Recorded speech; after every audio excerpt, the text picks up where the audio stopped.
नमस्कार। आपका अखबार के YouTube चैनल पर आपका स्वागत है। मैं हूं प्रदीप सिंह। कल रात राजधानी नई दिल्ली में एक डिनर का आयोजन हुआ, रात्रि भोज का आयोजन हुआ और इस भोज का आयोजन किया कांग्रेस के वरिष्ठ नेता कपिल सिब्बल ने।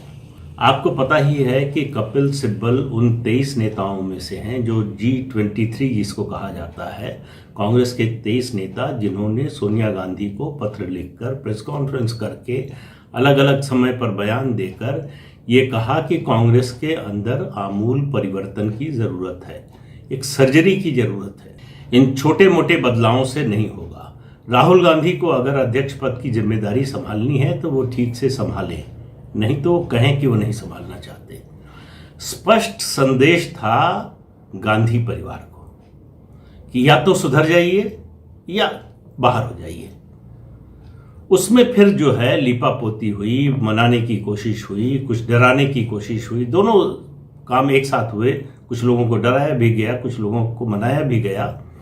और चूंकि उस समय अहमद पटेल जिंदा थे तो उन्होंने काफ़ी कुछ मैनेज किया।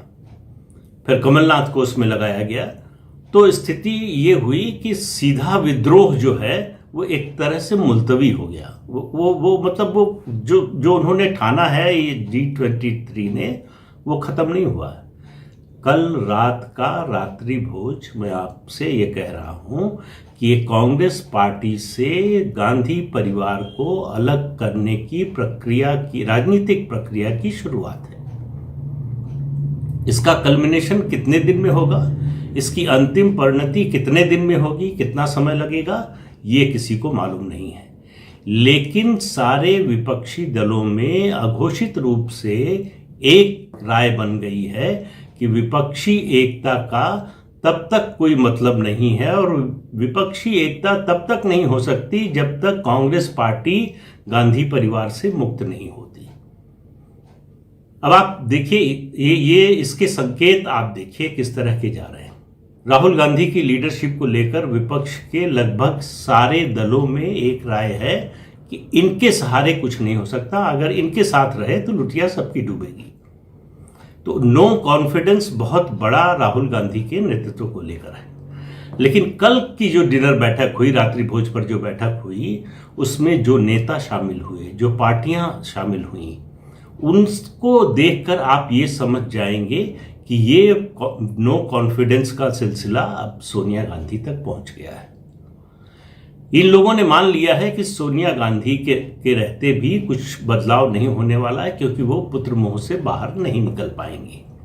वो किसी भी सूरत में परिवार से बाहर कांग्रेस का अध्यक्ष पद नहीं जाने देंगी। ये इन लोगों को इस बात का अच्छी तरह से एहसास हो गया। पहले भी था, ऐसा नहीं है कि मालूम नहीं था, लेकिन अब यकीन हो गया है कि दबाव डालने पर भी ऐसा नहीं होने वाला है। तो आप देखिए, अभी पिछले हफ्ते ही राहुल गांधी ने एक नाश्ते पर बैठक बुलाई थी, ब्रेकफास्ट मीटिंग बुलाई थी। वहां से फिर साइकिल से संसद भवन तक वो सांसद गए। हालांकि वो सांसदों की और जो संसद में विभिन्न दलों के नेता हैं, अलग अलग सदन में, लोकसभा और राज्यसभा में, उनके नेताओं को बुलाया गया था। लेकिन शरद पवार नहीं गए उसमें, अखिलेश यादव नहीं गए उसमें। इस तरह से बीजेडी का कोई सदस्य कभी शामिल ही नहीं हुआ किसी विपक्षी एकता की कोशिश में। वाईएसआर कांग्रेस का कोई सदस्य शामिल नहीं हुआ इसके पहले। 2019 के लोकसभा चुनाव के बाद से टीडीपी का कोई सदस्य कभी शामिल नहीं हुआ। अभी हाल के दिनों में, मतलब एनडीए छोड़ने के बाद से, अकाली दल भी राहुल गांधी का जो नाश्ते का कार्यक्रम था उसमें शामिल नहीं हुआ। उस समय तर्क दिया गया कि चूंकि पंजाब में चुनाव है, दोनों पार्टियां आमने सामने हैं, प्रमुख प्रतिद्वंदी हैं, तो इसलिए शायद अकाली दल नहीं आया। लेकिन कल की बैठक में अकाली दल भी पहुंचा, और अकाली दल पहुंचा ही नहीं, नरेश गुजराल वहां पहुंचे। और आपको जानकर थोड़ा आश्चर्य होगा कि उन्होंने कहा कि पहले कांग्रेस पार्टी परिवार से मुक्त हो। उस पार्टी के नेता ने कहा जो पार्टी परिवार पर ही आधारित है। अकाली दल मतलब बादल परिवार, बादल परिवार मतलब अकाली दल। तो आप सोचिए कि मतलब कहां तक बात पहुंच गई है। इसके अलावा उमर अब्दुल्ला, उनकी बात पर भी ध्यान दीजिए।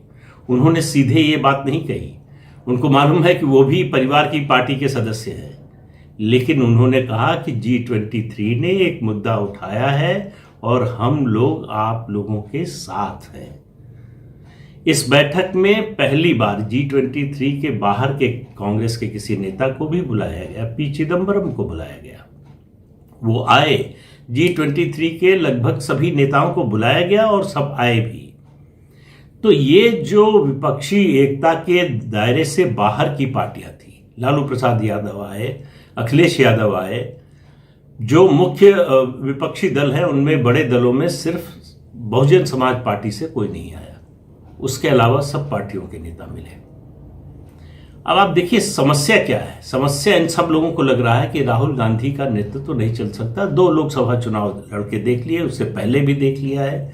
राहुल गांधी की स्थिति ये है, जो भी विपक्षी दल का नेता होता है, बड़ा नेता होता है, बड़ी पार्टी का नेता होता है, उसकी सबसे बड़ी खूबी ये होनी चाहिए कि दूसरे दलों से उसका संवाद बहुत अच्छा होना चाहिए। उसके नेतृत्व में उन दलों के, छोटे दलों के नेताओं का विश्वास होना चाहिए। ये दोनों चीजें नहीं है राहुल गांधी के साथ। तो राहुल गांधी के साथ किसी विपक्षी एकता की कल्पना नहीं की जा सकती। इस खबर को सिर्फ इंडियन एक्सप्रेस ने प्रमुख खबर बनाया है, लीड बनाया है, और खबर इस तरह से पेश की है कि 2024 में बीजेपी के खिलाफ विपक्षी एकता की तैयारी हो रही है कि बीजेपी को हराया जा सके। ये बात 2024 की है, ये भी सही है। ये बात विपक्षी एकता की कोशिश है, ये भी सही है।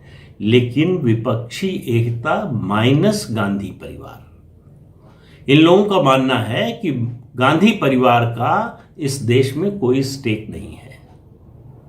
उनके रहते कोई विपक्षी एकता, कोई इस तरह की बात नहीं हो सकती। दूसरा, ये जो राजा प्रजा का संबंध है, कांग्रेस ने बना दिया कि गांधी परिवार इस देश का राजनीतिक परिवार है, राज परिवार है, राजशाही है, बाकी सब प्रजा है।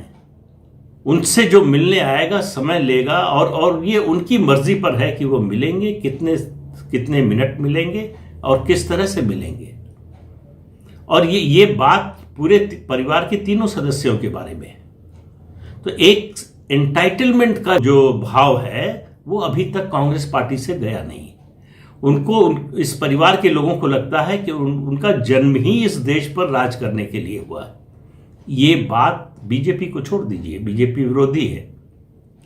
जो कांग्रेस के विरोधी नहीं है उनको भी स्वीकार नहीं है। जो परिवार की पार्टियां हैं, जिनका अस्तित्व ही परिवार के कारण है, अब वो भी इसको स्वीकार करने को तैयार नहीं है।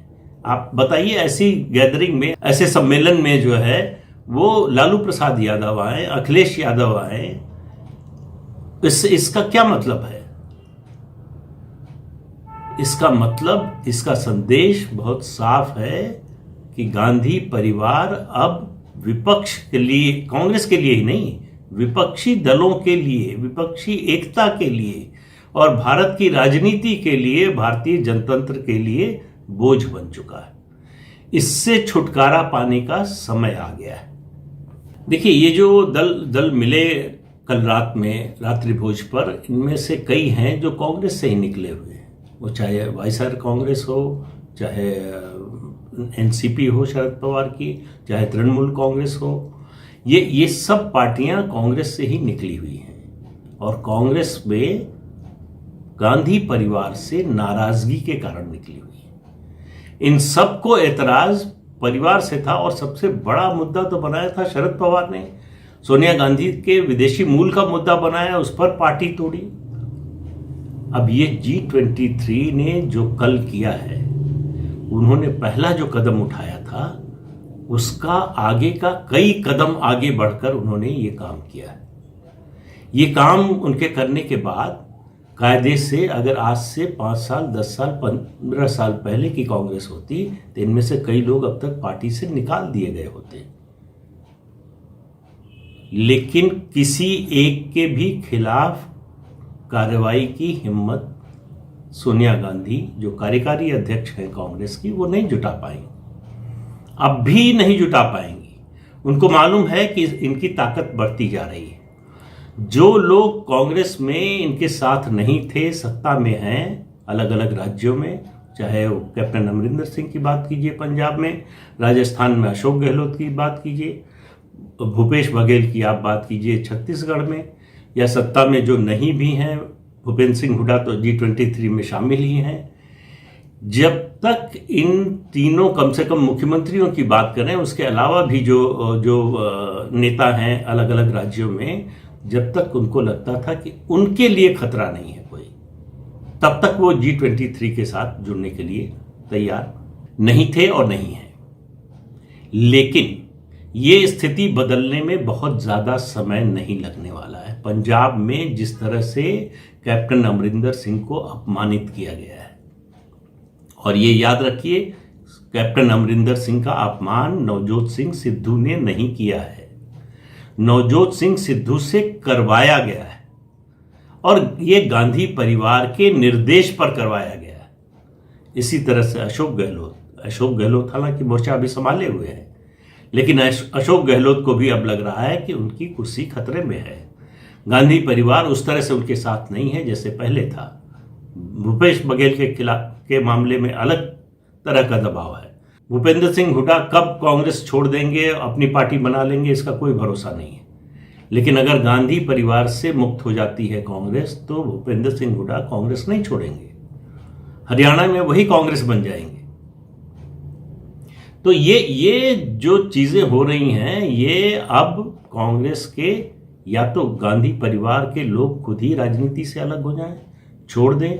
खासतौर से राहुल गांधी अगर छोड़ देते हैं राजनीति तो बात दूसरी दिशा में जा सकती है, या फिर अगर ऐसा नहीं होता है तो ज़्यादा समय नहीं है जब कांग्रेस में एक और विभाजन होगा।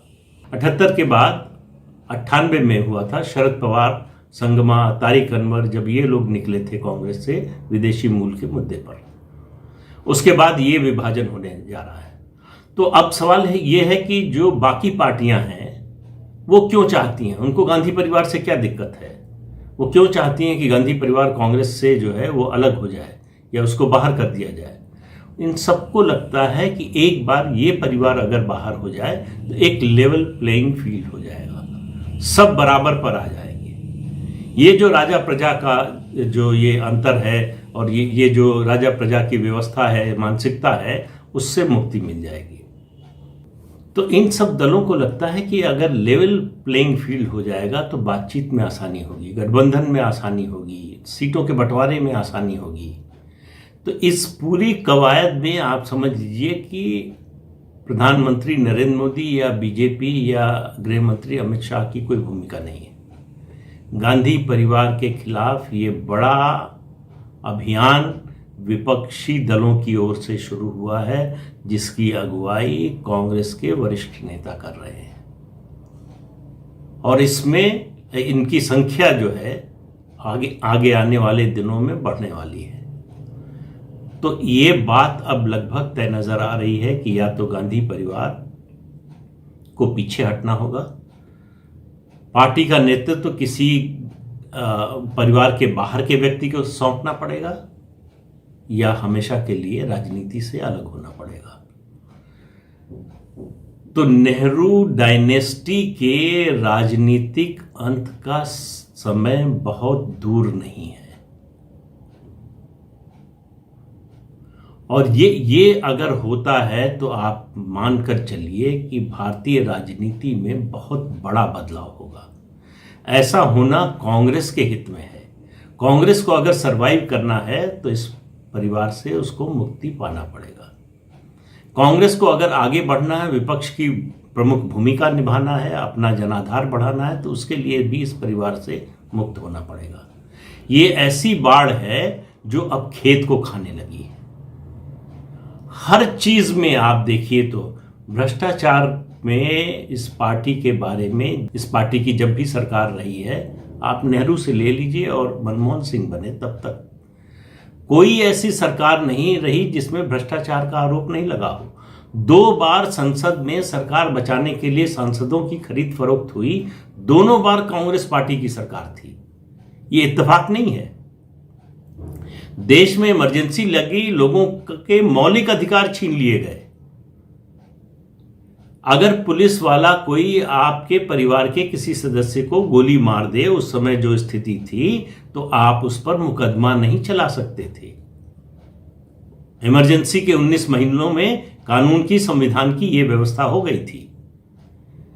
तो इससे आप अंदाजा लगाइए कि इस और एक उदाहरण, एक सिर्फ जो है बयान कांग्रेस के ही नेता का, हरियाणा के मुख्यमंत्री रहे भजन लाल, उन्होंने कहा अगर मुझे पता होता कि इस परिवार को पैसे की इतनी जरूरत है तो मैं बहुत पहले मुख्यमंत्री बन गया होता। अब आप देखिए कि ये एक बयान, एक वाक्य का एक बयान बहुत कुछ कहता है। इसके अलावा तमाम नियुक्तियों में आप देख लीजिए, उत्तराखंड में विजय बहुगुणा कैसे मुख्यमंत्री बने, ये बहुत से लोगों को पता है। कौन सी निजी कंपनी थी जिसने इसमें बड़ी अहम भूमिका निभाई, इससे ज्यादा कुछ बोल नहीं सकता क्योंकि मेरे पास उसका प्रमाण नहीं है। तो आप इससे अंदाजा लगाइए कि इस परिवार को लेकर जो कांग्रेस से बाहर लोगों के मन में था, जिस तरह का भाव था। मैं बार बार कह रहा हूं, बीजेपी को अलग कर दीजिए, बीजेपी उनकी प्रमुख प्रतिद्वंदी है, लंबी लड़ाई लड़ी है उनसे, वो अलग, उनको अलग छोड़ दीजिए। जो उनके साथ रहे हैं, जो साथ रहना चाहते हैं, जो साथ रहना चाहते थे या जो यूपीए में शामिल थे या हैं, वो लोग भी चाहते हैं कि इस परिवार से मुक्ति मिलनी चाहिए। तो इस तरह का माहौल देश में कभी नहीं बना था। पार्टी के नेता को लेकर विरोध था, किसी नीति पर विरोध था, वो सब कुछ था, लेकिन पूरे परिवार को लेकर इस तरह का भाव विपक्ष के लगभग सभी दलों में हो और इस पर एक तरह की आम राय बन जाए, ये पहली बार हो रहा है। और ये सिलसिला रुकने वाला नहीं है, किसी भी हालत में रुकने वाला नहीं है। जो G23 के सदस्य हैं, उन्होंने जो ठान लिया है, वो अब पीछे हटने वाले नहीं हैं। उनको ये मालूम हो गया है कि अब वो ताकत नहीं रह गई है इस परिवार की कि उनको डरा सके और डरा कर उनको पीछे उनके कदम हटाने के लिए मजबूर कर सके या उनके खिलाफ कोई एक्शन ले सके। मालूम है कि जिस दिन एक्शन लिया उसी दिन पार्टी का टूटना तय हो जाएगा। तो इसलिए इस पूरी खबर पर नजर रखिए। ये विपक्षी एकता के लिए बैठक नहीं बुलाई गई थी। ये विपक्षी एकता उस स्थिति में जब कांग्रेस गांधी परिवार से मुक्त हो जाए तब की बात थी। आज के अंक में इतना ही। अगले अंक में फिर मिलेंगे किसी नए मुद्दे के साथ। तब तक के लिए इजाजत दीजिए। नमस्कार। जाते जाते आपको याद दिला दें कि जैसे ही आप ये कार्यक्रम देखना शुरू करते हैं, सबसे पहले सब्सक्राइब करने का बटन दबा दें, उसके बाद देखना शुरू करें। इस चैनल को देखिए, शेयर कीजिए और सब्सक्राइब जरूर कीजिए। फिर से कह रहा हूं, नमस्कार।